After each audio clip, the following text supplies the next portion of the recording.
Welcome to this video. Here we see how we can navigate the economics and technology changes or the impact of economic and technological factors on a cross-border trade. The economic and technology factors have a significant impact because it affects not only the trade environment, but it shapes the way the countries and the businesses interact with each other. Now let us look at what are the key aspects that one could consider looking at. The most important thing is a globalization. The increasing interconnectedness, the world becoming one large village. The world economics are coming together for hundreds of reasons for their mutual benefit. This has led to the rise in international trade as well as putting certain countries on larger risk because they have to depend on others. The countries usually seek to take advantage of the comparative costs or comparative advantage and economies of scale. They try to compete on areas where they are strong. But at times, what happens is certain countries, which are developing nations, also have problems because they have to depend upon a costly another country for their requirements. So, economies of scale is one, comparative advantage is another, which helps international trade. Then comes the trade agreements. The agreements help promote certain goods or certain sectors.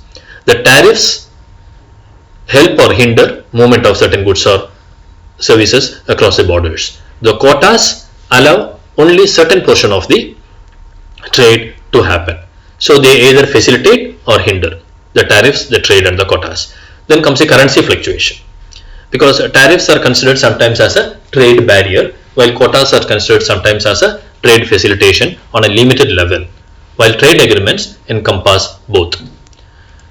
The currency fluctuation is one of the important issues that we need to look at because the changes in exchange rate, the more they fluctuate, the more will be the variation in our profits, and so the competitiveness might be lost. We might lose an edge.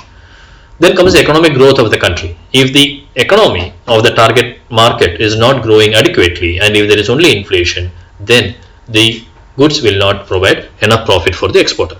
At the same time, the market should have scope for more imports so that we can sell our goods over into that country. Or if you are an importing country, the other market should have capability to meet our demands or increase their exports. Otherwise, the economic downturn in one country can lead to decrease in potential for trade in the another. Inflation is very important because high inflation rates makes a particular country's export less competitive, while low inflation rate make the exports more competitive.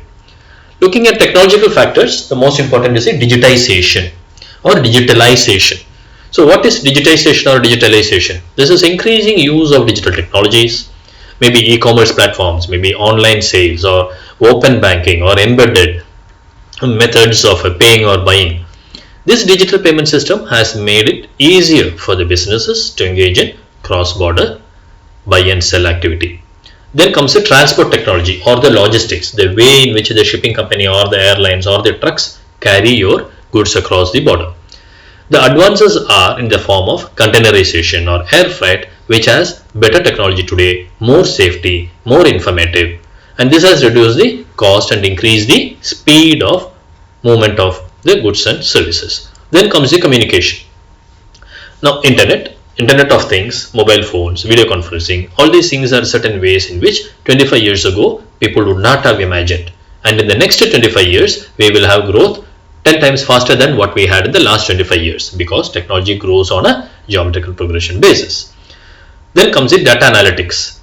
Coming to data analytics, it is how we are able to use all this data which is now easily available in the digital form to everybody at every place and make use of the artificial intelligence and other large language models to analyze this data and provide insights which are more informative than ever before.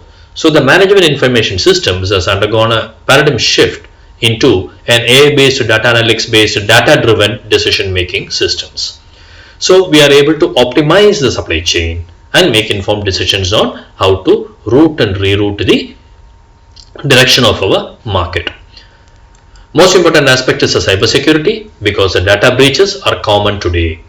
We need to prevent the data breaches from the financial angle, reputational angle, and protect ourselves against the various cyber threats that are there when we are focusing on the trade.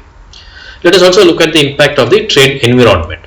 One is increased trade volumes. Economic and technological factors have led to the increase in trade volume between certain specific friendly nations, and US had always been a nation which is having more of export and less of import, right? So there could be a potential balance of trade imbalance or imbalance in the balance of payments, leading to one country having or holding lots of another country's currency, and this could lead to certain complications at a later date at a national level. At the same time, based on the fluctuation of the currencies and based on the new relationships or the changes in the way the relationships between two nations are, there are always opportunities to be sought after to take advantage of. Then there are changes in the trade patterns.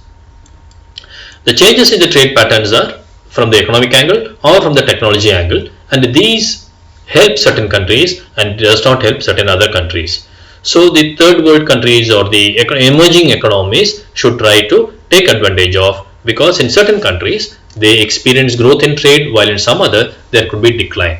That we should be able to foresee and take corrective action so that the corporate that you are in is able to maintain your profit level by choosing different buyers and sellers in different markets to ensure you don't stand to lose even when the economy is growing or declining. There could be new trade opportunities in the form of e-commerce. There could be new industries that are coming up. For example, just like AI revolution on the services side, you have a renewable energy or a biotechnology or a microchemistry revolution on the scientific side. So there are possibilities which we need to be aware of. This is where the market analysis and scoping comes into picture.